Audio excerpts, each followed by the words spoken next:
Thank you very much. I actually had the Integrity Compliance Office here at the World Bank Group, and the bulk of our work is actually with entities that have been found to have engaged in fraud and corruption in World Bank Group financed activities, have been sanctioned, and have conditions imposed for their release from that sanction.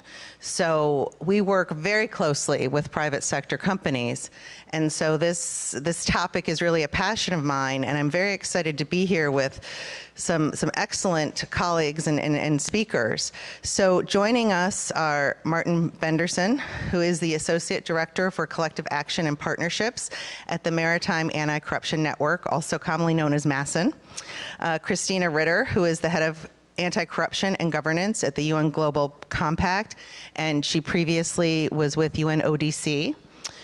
We have Frank Brown, who is the Director of Anti-Corruption and Governance Center at the Center for International Private Enterprise. And finally, we have Jeff Sallet, who is a partner at Ernst & Young working in their investigations and forensic group. So good mix of speakers representing different types of stakeholders in the anti-corruption fight. So this panel, we really want to focus on the role of private sector companies, the role that they can play in setting good examples, in fostering collective action, in promoting integrity compliance principles and good business practices. So with that, we're going to jump right in with some questions. So we would like to start with Frank. So Frank, one of the biggest challenges on the horizon. Oh, we are going to run a poll. Absolutely. Okay. So. Same procedure as yesterday. Take out your phones. Take pictures of your neighbor.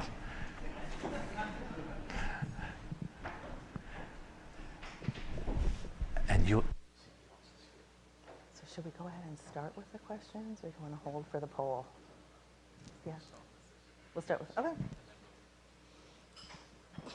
All right. Everybody ready? Okay, let's go, please, Mark. I don't think we have our phone. Oh, yeah, one of us. Jeff has his phone, so Jeff can participate. So.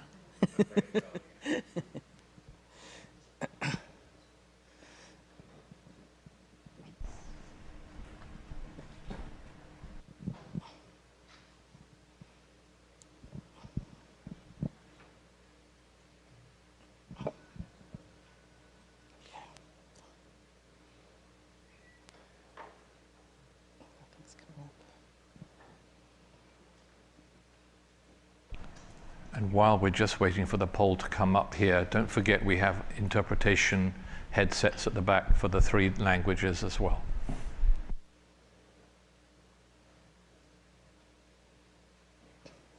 Okay, so as the results start coming in, what do you believe the private sector contributes to the anti-corruption discussion? The first response, the private sector is a net positive force, 43%. The private sector is a net negative force, 21%, and 36 respondents have come in as neutral on that question.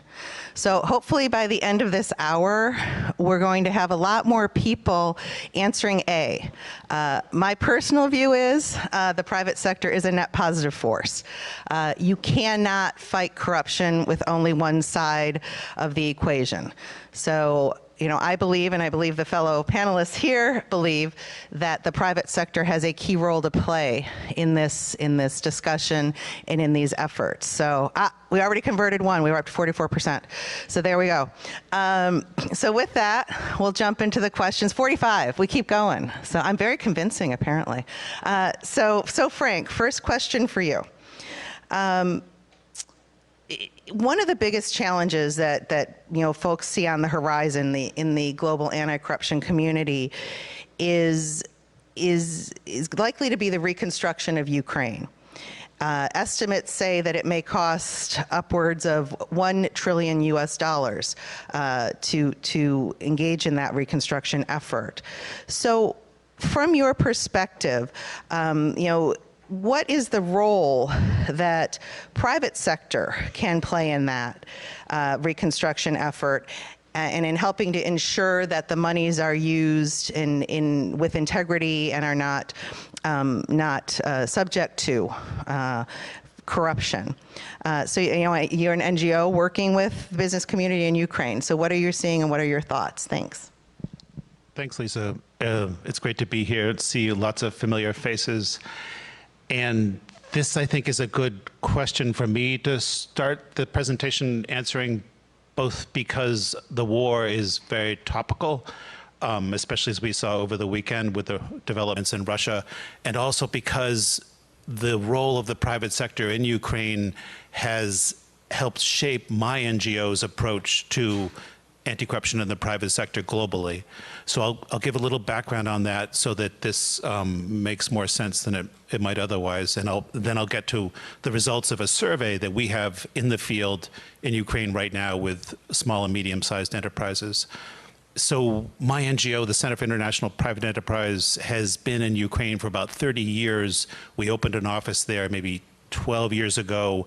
So we were on the ground and quite involved back in 2014 when you had a series of street protests and some violence that led to the overthrow of President Viktor Yanukovych.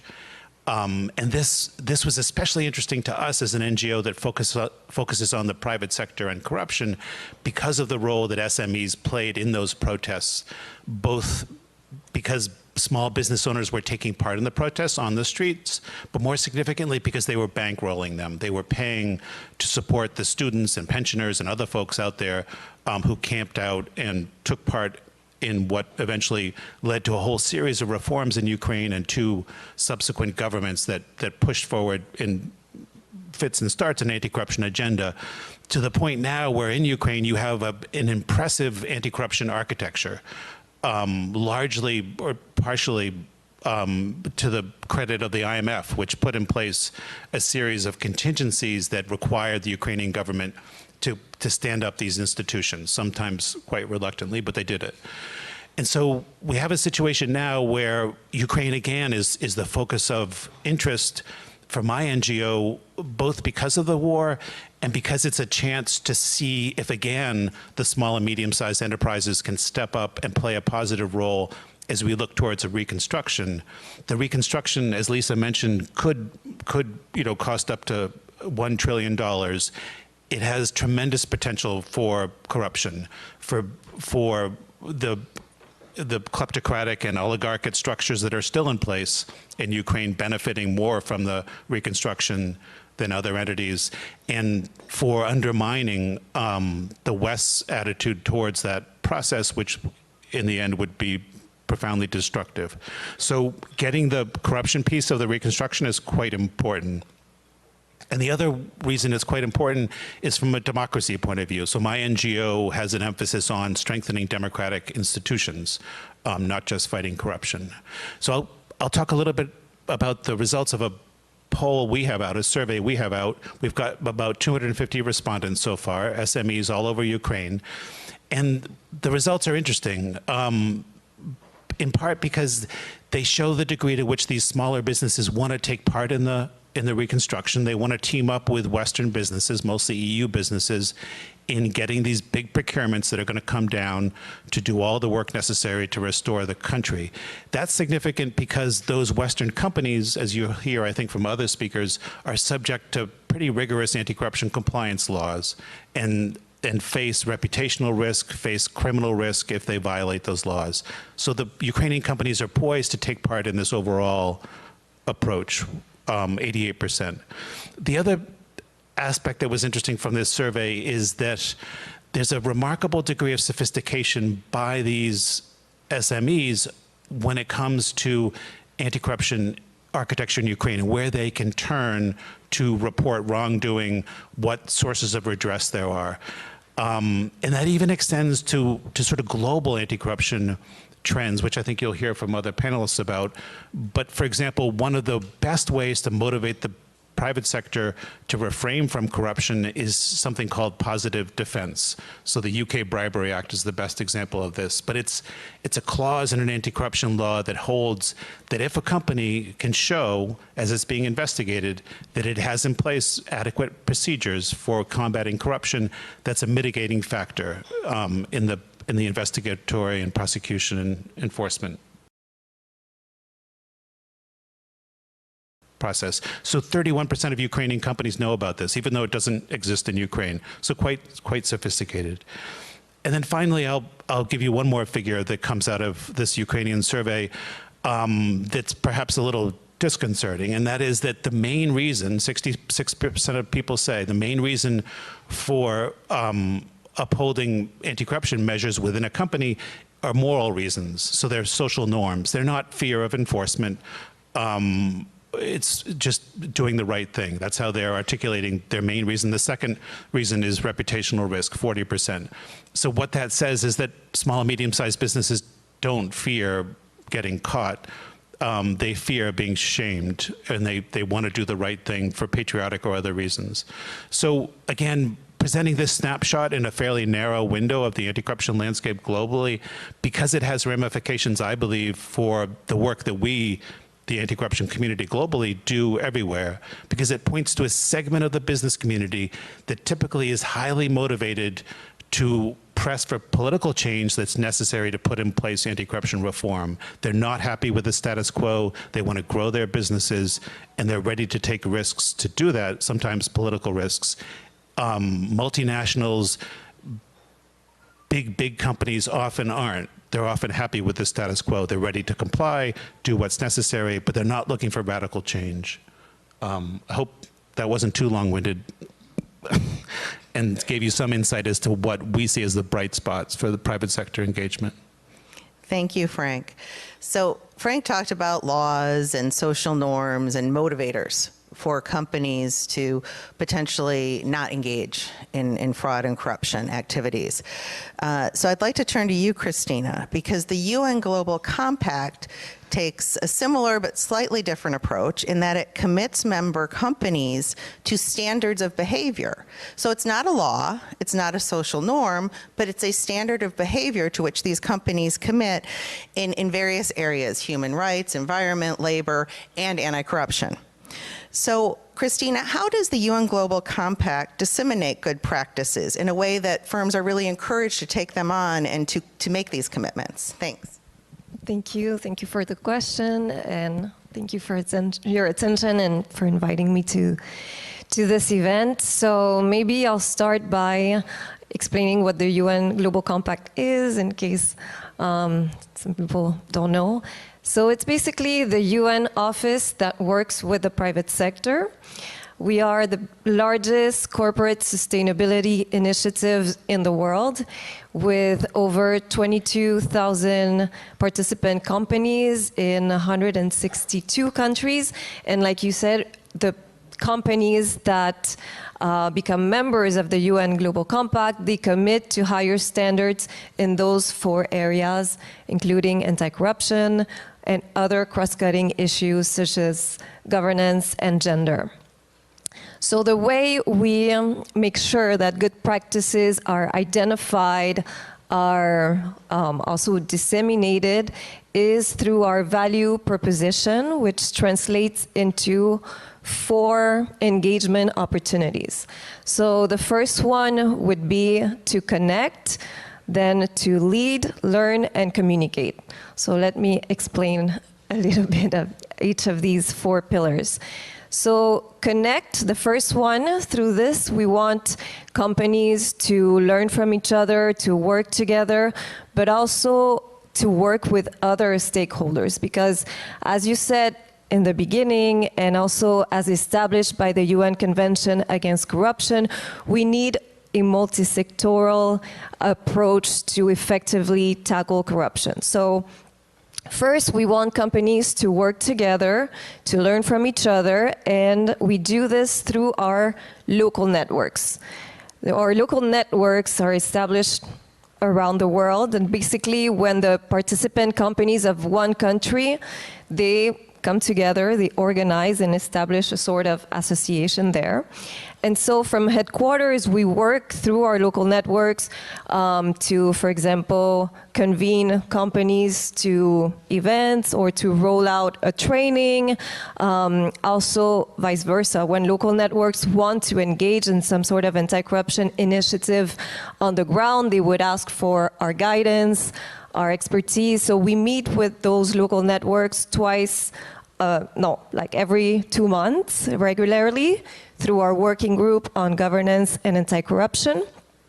So our communication with companies goes mainly through that approach. But also, like I said, we connect companies with other stakeholders. So we do that by participating in these important conferences, trying to amplify the voice of the private sector in the global anti-corruption arena. We have regional hubs also. And these national local networks and the regional hubs, they kind of help us to have a sense of what's going on the ground, so we can also produce guidelines at the global level that make sense and that respond to the local challenges. We also have 2 major events this year. So our annual flagship event is the Leaders Summit. It will take place in September, and there is going to be a session on business integrity. And we are also working with the UN Office on Drugs and Crime to co-host a private sector forum at the 10th session of the Conference of the State Parties to the UN Convention Against Corruption in December. So those events, that connection leads to the second engagement opportunity, which is to lead, because once we know what the priorities are at the national, regional, and global level, when we've identified that and we create an agenda of these are the 3 topics we need to address this year, then we can create a Think Lab. That's another one of our mechanisms where we convene companies to discuss about innovative ways to address those priorities. This leads to normally guidelines or tools that we could apply at the global level and then adapt through our local networks to the realities on the ground. And we also want our companies to lead by participating or amplifying their voices in policy advocacy. So again, by participating in these global events, but also at the national level through collective action. And once those guidelines and tools are ready, we will disseminate them through our Learn engagement opportunities. So the Learn would be to translate those guidelines into capacity building activities, trainings, webinars that we call deep dives or e-learning modules, or accelerators, which are the trainers programs basically. And so that is our way to, I guess, train or help our companies to translate that into practice. And finally, the last pillar is communicate. And that is kind of a way to hold them accountable, because companies that are participants of the UN Global Compact, they have the obligation to report every year on their progress. It's called the COP, Communication on Progress. And what we are currently working on is to turn that mechanism into a digital one. So companies have to respond to an online questionnaire, and that will enable us to collect data that we could then use to make evidence-based decisions on our programming. And then we come full circle, because once again, we know which priorities to address. And so I would say, in short, maybe we need to connect companies, connect with other stakeholders. We need to define priorities, define an agenda, because resources are not unlimited. We need to be innovative, produce those solutions maybe at the global level, but also translate them into the realities on the ground. And we need to hold companies accountable, I would say. Thank you. Thanks so much, Christina. So listening to Christina about companies connecting, companies involving other stakeholders, companies pursuing an agenda, companies being held to account and holding others accountable, leads very nicely into what the Maritime Anti-Corruption Network does. So, you know, Martin, Masson has a very interesting background and is a strong example, in my view, where an industry has really taken the initiative to work collectively to address head-on anti-corruption issues that were being faced by that industry, and in this case, of course, the maritime industry. So if you could tell us a little bit about Masson, its origins, and the working model, and you know, perhaps some examples, Nigeria, Argentina, or others, please. Thank you. Yeah, thank you for that, Lisa. I was quite excited yesterday when there was a call out during one of the panels for more multi-stakeholder partnerships to collaborate collectively to address corruption. So I'm glad to be here on stage with a number of examples of those kind of platforms, including my own initiative, the Maritime Anti-Corruption Network. So let me start by telling you the story of why we actually exist and what we do. The Maritime Anti-Corruption Network, it's an industry-led initiative where the maritime and shipping industry collaborates with governments and also the civil society to eliminate corruption in maritime trade.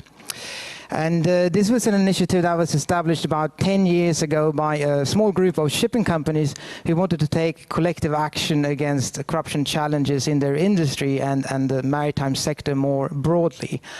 Why did this come about? Well, I think part of the answer is that there was tightening anti-bribery laws entering into force at this time. You had the UK Bribery Act making facilitation payments illegal. You also had the UK Bribery Act encouraging companies to take collective action as one of their adequate procedures. I think what also matters here was that these companies who wanted to do something collectively, they realized that we can't solve this on our own, even if we are some of the largest shipping companies. There was very much an ingrained culture and expectation to give out cigarettes, bottles of scotch, and even money as you pass through ports worldwide and pass inspections with your ship. So this was a shared expectation from both government inspectors, but also captains and the industry at large. So changing this culture is not something you can do overnight, and it involves dialogue with your suppliers and peers and so on. And that's why the need for a collective action platform came about. Over the years, we have grown quite rapidly, and we now have close to 200 companies from the shipping industry as members to this initiative. And as a collective, we represent more than 50% of global trade being transported at sea. And these numbers matters because they give us a certain leverage when we enter into dialogue with governments and port authorities and other stakeholders in the port. They listen to us. We have many ships going in and out of a specific port when we act collectively. And fairly quickly, we can actually have an impact on these ports if we collectively coordinate an anti-corruption campaign by starting to reject and say no to corruption and coordinate our messaging and policies and so to speak. And this is something we used in places like the Suez Canal and other countries with really good results. So let me speak about how we actually are eliminating maritime corruption. We do this by looking at the supply and demand side of corruption, and the supply side being here business and the shipping industry who may give in to give out gifts and bribes as they go through port inspections. When you join MACN, there is an expectation that you need to improve how you address compliance and anti-corruption internally. Our members are being supported with certain anti-corruption tools such as training, risk assessment modules, due diligence tools that is targeting the captain, senior management and so on to really make sure that they can anchor anti-corruption across their operations and across their organization, including also the front line, meaning that the captains and the people on board the ships who are actually the ones usually facing corruptions in the port. So this is really important, and membership comes with an expectation to also improve on your compliance compliance journey. We measure performance of these members on an annual basis, and if they do not improve, there's actually the option to actually kick them out of the membership. So this is a way for us to really raise the bar on compliance across the industry, because our membership is fairly large, and by improving compliance in a company, it also have knock-on effects in their supply chain. Also local players are being affected by this and so forth. So we're trying to prevent companies from giving in to giving bribes just out of old habits or lack of internal policies and support and so forth. So this is really important to work with the industry, but obviously we can't just have fantastic compliance programs in companies to address corruption. We also need to work in the countries and ports where corruption is a real challenge. So this is why we have implemented what we call collective action initiatives in places like Nigeria, Ukraine, Bangladesh, India, and a number of countries, where we are in collaboration with the government, with the port authority, custom, immigration, and so forth, as well as the local supply chain, and also civil society partners who are facilitating and leading the dialogue with the public and the private sector on anti-corruption and how we can actually improve the situation in that country and in a specific port.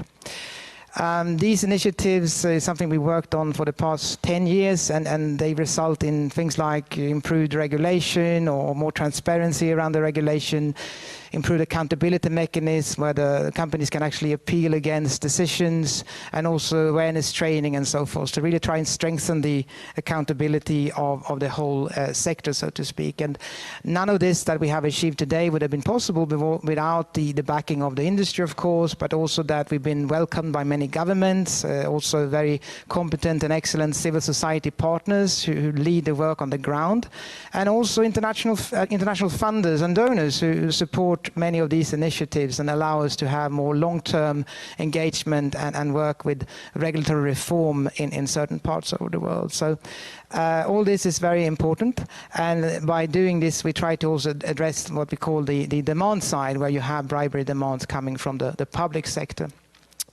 The final thing we do is also to work on policy advocacy, and here we have an engagement at the International Maritime Organization, which is the regulatory body of shipping. We've been working there with a number of member states to have IMO start discussing anti-corruption, which hasn't really been discussed before. And last year we had, for the first time, the IMO and all the member states of IMO, they approved a guidance document saying what governments and also companies should do to actually address and be successful in fighting corruption in ports. So these are some good practices of policies, procedures, and systems that governments and also companies can put in place to eliminate opportunities for corruption. So having this kind of IMO document is, of course, a very good conversation starter and door opener for us as we go into new countries and new ports and try to get their attention to this quite important topic. I can also say a few words about our work in Nigeria, just to give you some examples of how we actually work in practice. Unfortunately, our local partner from civil society, Sodio Pampa, couldn't be here today, and he's really the hero who's been driving this initiative, so I really hope I can do justice to what he has achieved here. But we started in Nigeria about 10 years ago, as we saw it as a very challenging country to operate in as a shipping company. And one of the findings as we entered Nigeria together with the UNDP was to realize that the governance around the port sector was not good enough. There was no codified procedures on paper. Inspectors didn't actually know what they should be doing during inspection. There was no handbook. There was no standard operating procedures.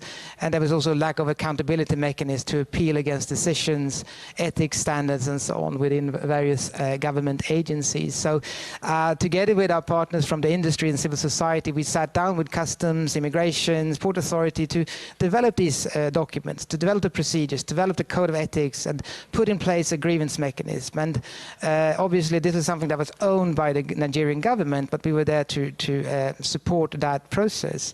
And after a few years, we saw great progress. We saw that our initiative was endorsed by the Vice President's office in Nigeria, and things really picked up. And we had a fairly well-functioning governance framework with procedures in place, transparent procedures, we have appeal mechanisms, and so forth. But the challenge we had now was the industry wasn't changing, because the industry was just doing business as usual, and they didn't even know that things had changed in Nigeria, because their perception was Nigeria is still very corrupt. So we realized we need to do something. So this was in 2019. And with some funding from the Danish government, we started to elaborate on a new concept. We called it an anti-corruption help desk, because now the government had an excellent grievance mechanism where you could actually call in and say, I have a problem here, can you do something? But no one wanted to do that. Basically, they just laughed at us and said, why would I report to the government if I have a corruption challenge? I will be penalized. And again, I think this comes back to the topic of this session or the whole event is it's trust. There's a lack of trust here with having private sector reporting to government. So we realized we need to bridge that deficit in trust and be like a messenger and the go-between here. So we established a help desk where companies can report into us when they have a corruption challenge. We can then be the messenger and go with that to government and have government resolve those issues. So how this works in practice is that when the ship arrives in Nigeria, they send us a notification saying, I'm on my way to Nigeria, stay alert. If there is a challenge meaning if there is an inspector coming on board asking for money or anything else, they can pick up the phone or WhatsApp us and say, this is the situation, what should I do? And when that happens, we do three things. Firstly, we say you should stand your ground and reject this. Secondly, and this is important, we say you're not alone on this, because being alone, that's when you're vulnerable to corruption, especially when you're a foreign country very far away from your headquarters. That is when you give in and just give that money because you would like to get out of that port. That's what's really driving you here. So we say that we are backing you on this. And then thirdly, we escalate. So we call the government body in Nigeria in charge of oversight of the port and compliance in the port and say, this is the situation, what can you do? This was launched in 2020, and we have, until date, over 800 ships who've been using this mechanism.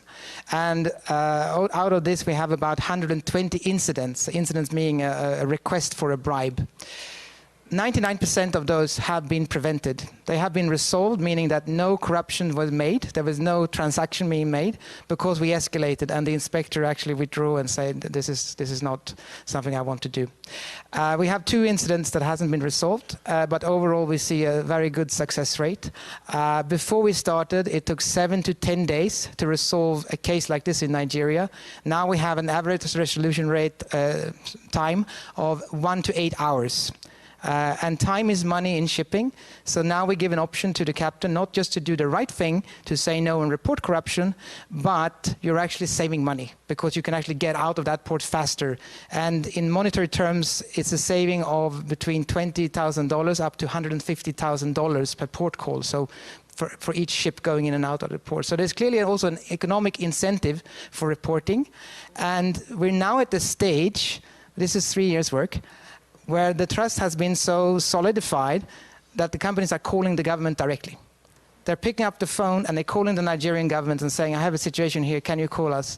We're still there monitoring and we're still there supporting, but we really have been able to bridge that trust challenge and have the direct dialogue with government. And secondly, the government is really taking this to their heart. They're using our data to understand what are our challenges, how can we learn from the private sector.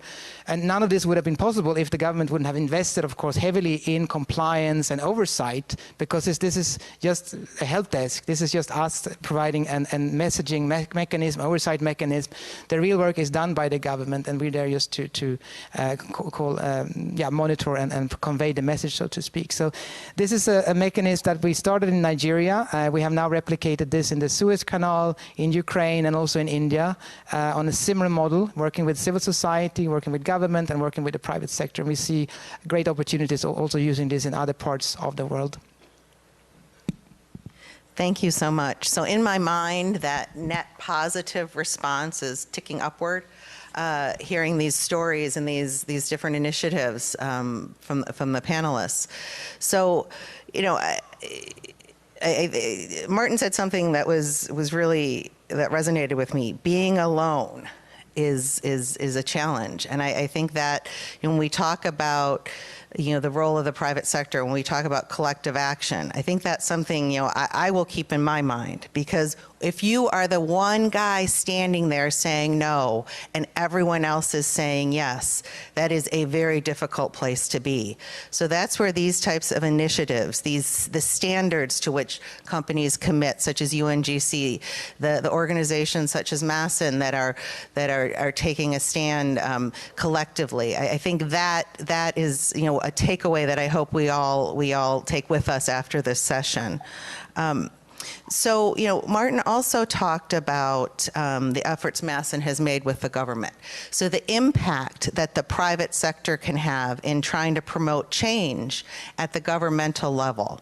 So with that, I'd like to turn to Jeff, because Jeff, you come at this from a unique perspective among the panelists, because you spent many years at the Federal Bureau of Investigation here in the U.S., working on corruption issues. And you are now with Ernst & Young, EY. So a private sector company, but also a private sector company working with other private sector companies. So in addition to learning a bit about your work in those capacities, super duper easy question for you. What is corporate responsibility for the anti-corruption fight? Thanks.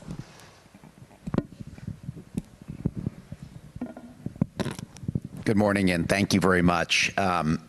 Listening to my fellow panelists here is really, to me, as somebody who's spent 25 years on the enforcement side of this, incredibly encouraging. And I say that because corruption is a team sport, or anti-corruption is a team sport.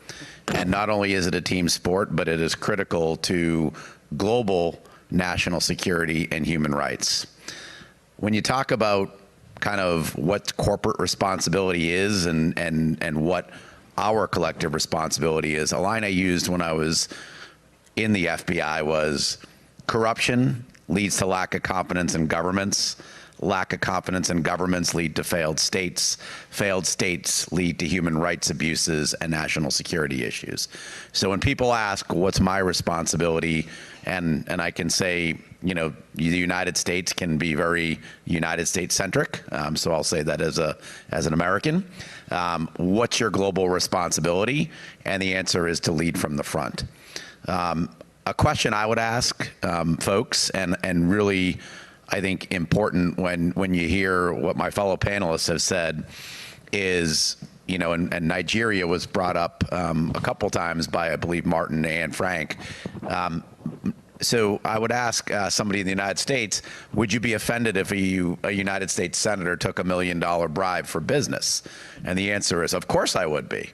And my line would be, would you be any less offended by the fact that a U.S. company paid $10 million to bribe a Nigerian senator? Of course, the response can be different depending on the people. So we have the positive aspect, which is, the global anti-corruption fight and the team sport and the effort. But right now, national security and really the whole civil world order is dependent on the team, meaning private sector, meaning NGOs, meaning governments, to be looking at this across the board. Something Martin said, which I think is critically important, is this whole idea of supply side and demand side. From an enforcement perspective, the way that the U.S. government used to enforce FCPA was really going after the supply side.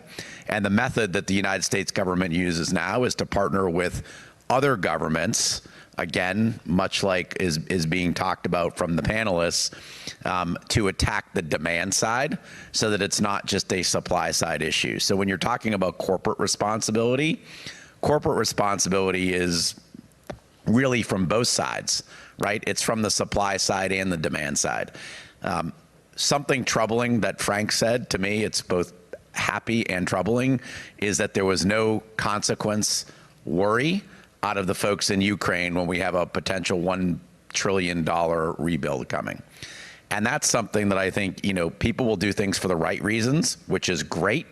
But then we also need the idea of holding people accountable when they do not do the right thing. And to me, corporate America can do that from a positive perspective by having great compliance programs, by supporting NGOs that are fighting corruption, right? And then to be a bigger player on the world stage of that. They can also be the negative, that corruption is the cost of doing business in the area where we are. And that's something that we all constantly need to be attuned to, and making sure that people are working together to hold those folks accountable when they do not do the right thing. And, you know, I think something President Biden early in the administration actually came up with public corruption and corruption as a national security priority for the United States. And I think people often miss the beat when it comes to corporate America, because people can be very, and I say this corporate world, can be very profit driven versus actually the social side to it and the results of failure to be part of the corporate society. When we talk about national security itself is a team sport. If people think that we can police our way out of things, you need to make sure that you're really focused as a world community and a corporate community on being part of that anti-corruption fight. The United States also, and I think this is important for people to kind of understand the idea of leading from the front, the United States is targeting the supply side and the demand side from an enforcement perspective now in the U.S. Before, it was very demand-based, going after the public officials that were taking bribes.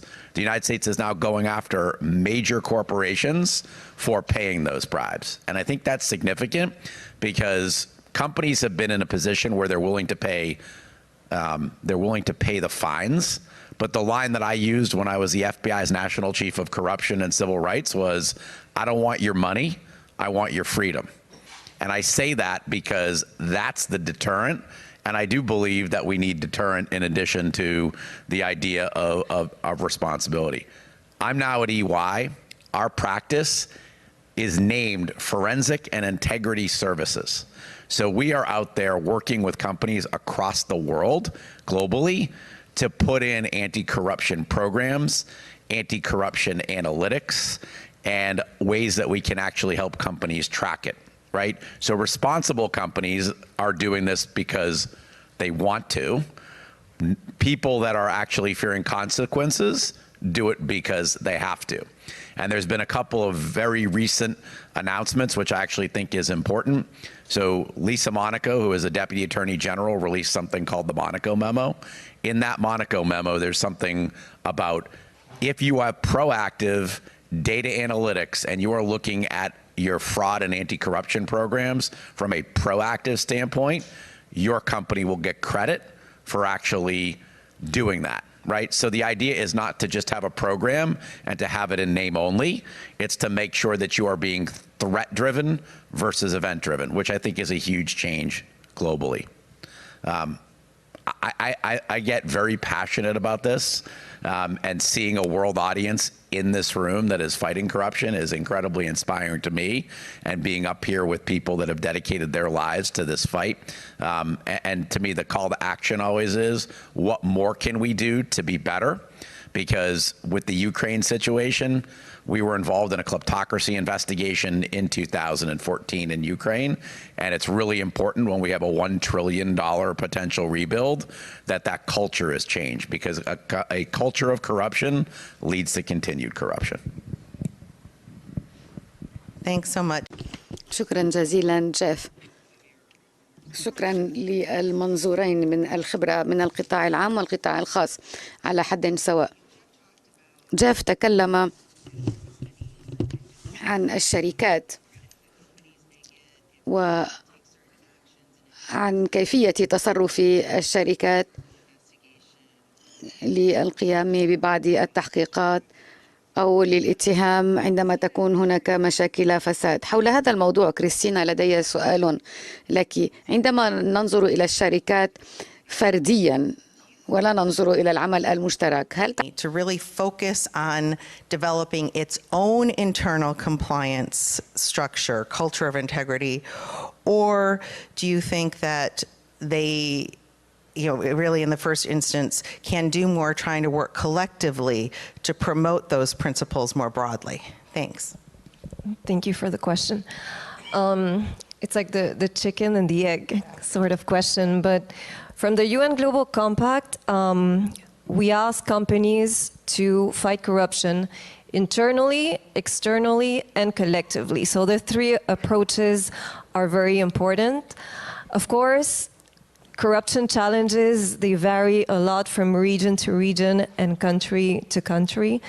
Collective action normally is more useful or powerful, I would say, in countries where companies face those consequences of corruption in their day-to-day operations, cases that were mentioned previously, where they have to pay a bribe or they're required to pay a bribe to get their license or to clear merchandise from customs or to get paid by the government. So in those situations where being alone, like Martin said, wouldn't make any difference, there's not, I guess, another option but to work collectively.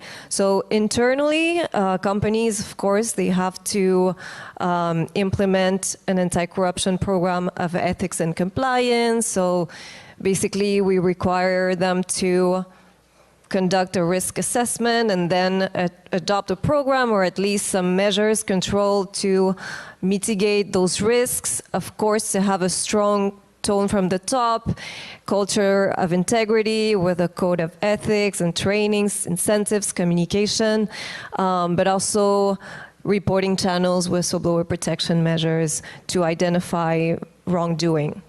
And of course, consequences for those wrongdoing or corruption actions. Externally, we require companies to extend that program through the supply chain to business partners and well, through the supply chain. And that help us, or strategically help us in reaching and involving more SMEs in the fight against corruption. And collectively, it has been mentioned here, so it's important for companies to work to join forces among them or work with other stakeholders such as the government, civil society, academia, international organizations. And the UN Global Compact also has 10 years of experience in fostering collective action. Recently, we launched a playbook on anti-corruption collective action and an e-learning module. So if you're interested in that, in implementing in your country, that's a first step to read about this methodology. And we're currently working with our local networks in 10 target countries through a program also funded by Siemens, the Siemens Integrity Initiative. And we're tackling specific corruption challenges that have been identified by our local networks in those countries. So, for example, Brazil, Indonesia are working in the agribusiness or energy and infrastructure sectors. In countries like Kenya and Malaysia, the private sector has been working with the government to regulate the recent legislation on the liability of legal persons with incentives for corporate compliance, as, for example, mitigation for potential sanctions. We're working on public procurement in Bangladesh, in the health sector, in India. And in Ukraine, our local network is also leading the business integrity efforts for the reconstruction.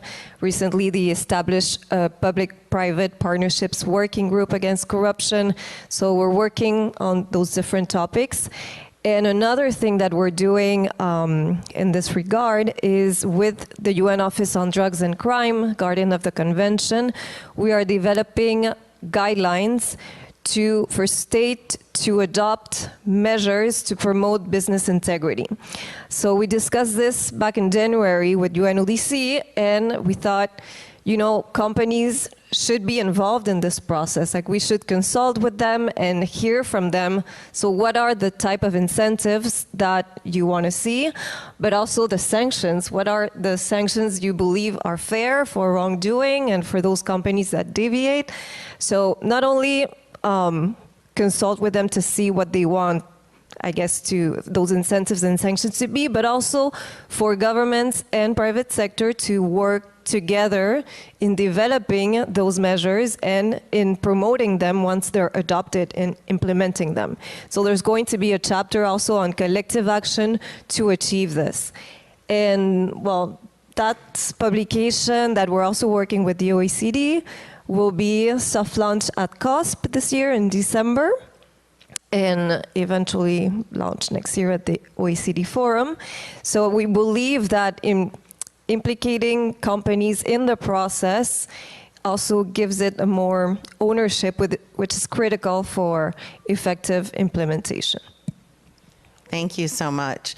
So just on an administrative note, Simon promised me that if we start late, we can run late. So I'm going to take advantage of that, and we'll run about an extra 5 minutes because we started a few minutes late. So thank you. So thank you, Christina. We've heard talk about the supply chain, and our work in the Integrity Compliance Office here at the World Bank Group. I think that is critically important when we see multinationals flowing their integrity requirements down their supply chains. That, to me, is a form of collective action in itself, and I think that's something that people don't often think of, but I think that can be a very powerful tool for getting these messages to SMEs as well. So turning to that buzzword, collective action, that we're all throwing around, Frank, I'd like to ask you, in your view, what relevance does collective action approach have for the private sector? Thanks. Thanks, Lisa. So to be very honest, it's a mixed bag.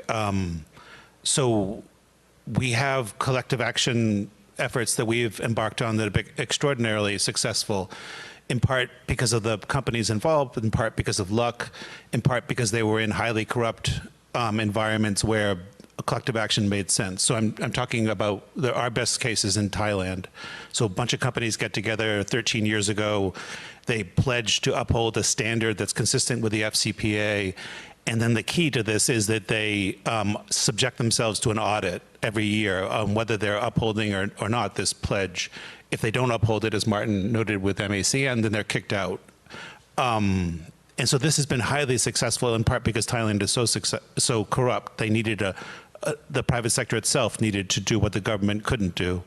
And now there are over 1,000 companies who've made the pledge, over 500 subjected themselves to audit. So the big success story. In another country, a former Soviet country, quite small, the opposite is true. We embarked on a collective action effort that has not been so successful, in part because the folks who are taking part in it, the companies are not so big. They're not the big players in that economy. And you've got, no offense to all the lawyers in the room, but you have way too many lawyers and accountants trying to drum up new business. And so they're part of this collective action thing because they're looking for customers. And so you get a bunch of people who gather every quarter to talk about collective action and business integrity, but not much happens. And so that breeds a sense of cynicism, which does, to my mind, more harm than good. So I think we need to be really careful with throwing around the word collective action, embarking on it, especially among SMEs that may not have the capacity to put in place meaningful compliance programs, because we can end up doing more harm than good. Thanks so much. So, Martin, that leads me back to you. When how can collective action initiatives such as MACN,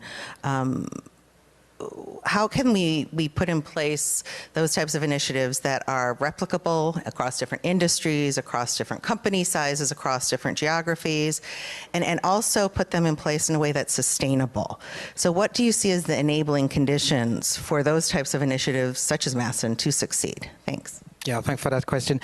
I think, firstly, our initiatives are industry-led. We wouldn't engage in a country or a port if it wasn't backed by the industry, because companies are part of the problem to some extent, but they're really part of the solution as well. You need them to drive change, and driving change in anti-corruption comes with a certain cost. They need to be prepared to do things differently, to train their internal staff, get senior level buy-in, and eventually also face certain delays and other costs and resistance that comes with anti-corruption initiatives. This is really what we see in more or less all initiatives. So without that kind of buy-in, we will get nowhere. And I think that kind of speaks to all private sector initiatives that would address corruption, that there has to be an expectation that you walk the talk, but you're also prepared to take the eventual cost that will come in the short term, and then the gains will come in the more long term. I mean, what we also see as important in our work is to have more of a, let's say, bottom-up and more practical approach. We try to focus on very specific challenges in the port. We're talking about procedures or processes that are not working. We don't go in and say, let's do a completely reform of the whole sector. Business that doesn't speak to business, you know. You need to be able to speak to a captain and say, I want to make your job easier by working with you, and that appeals to them. You can do the right thing, and I also want to help you do your job in a more effective and quicker way. I think also in collective action, of course, the footprint and the leverage you get is important. When you engage, you need a number of players on board. You need some of the large players, you need supply chain partners, and all that has to be in place. And I think that, therefore, I would recommend a sector initiative that makes a lot of sense, where you have business partners in the same room, collectively acting together.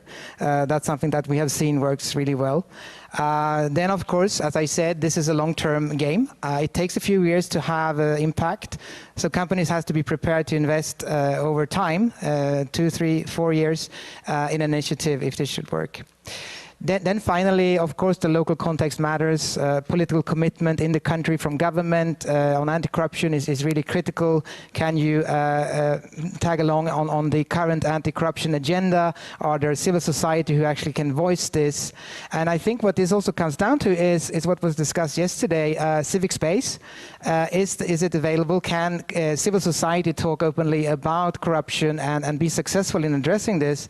And this has also an implication on companies. We work with some of the largest multinationals in shipping, and they come to us that, well, we can't really speak up about corruption in this country because there is a real risk of being delicensed. And there's also cases of business people being abducted by the government. So this is actually a real risk. We're there with our staff. We have a local office. We need to act collectively. So I think my response to the shrinking civic space is that we need more collective action, especially from the private sector side, because this is how we protect companies from being penalized and targeted by government or others for speaking up. We need collective action platforms where we can speak as a collective and show that this is more of a systemic, general issue, and slowly but surely we can have progress also in countries where this is a very sensitive topic to address, I would say. Thank you so much. So Jeff, briefly, you know, working at EY and advising companies in their integrity compliance efforts, you know, what do you see are some of the greatest challenges in that work, and how have you overcome them with these companies, with the clients? Thanks. So I think, you know, I'm exceptionally loud, so I usually don't use a mic, except I'm up here with a group and we're using them, so my apologies. Really going to kind of keep this extremely focused. The answer is we are in a down economy globally, meaning that people are spending money on what they determine are needs, not wants. And unfortunately, compliance programs, when it's called from a proactive standpoint, are wants, not needs. So, you know, I always say to people, you're better off investing on the front end in your insurance than having to pay the claim at the end. And people are making risk-based decisions that we have a compliance program. The compliance program's, you know, been in place for the past 15 years. Have you spent any time updating that compliance program? The answer is maybe not. Is your compliance program a box check versus something that is actually going to result in action? And the answer is people need to be constantly looking at those compliance programs and evolving them. When you are in corporate America, and I'm going in, and I don't know which one of you said this about the accountants and the lawyers, that they're looking for business. What I try to do when I go to clients is share thought leadership and not push on them that you should or should not do. Everything in your company is a risk-based decision based on what you have for money. So the big challenge right now is, I think a lot of companies are more worried about their threats from cyber actors and malicious actors than spending money on anti-compliance programs. But when you're looking at the compliance fight right now, you know, the U.S. government said that the new FCPA, they actually given two versions of it. One is sanctions, and two is export control.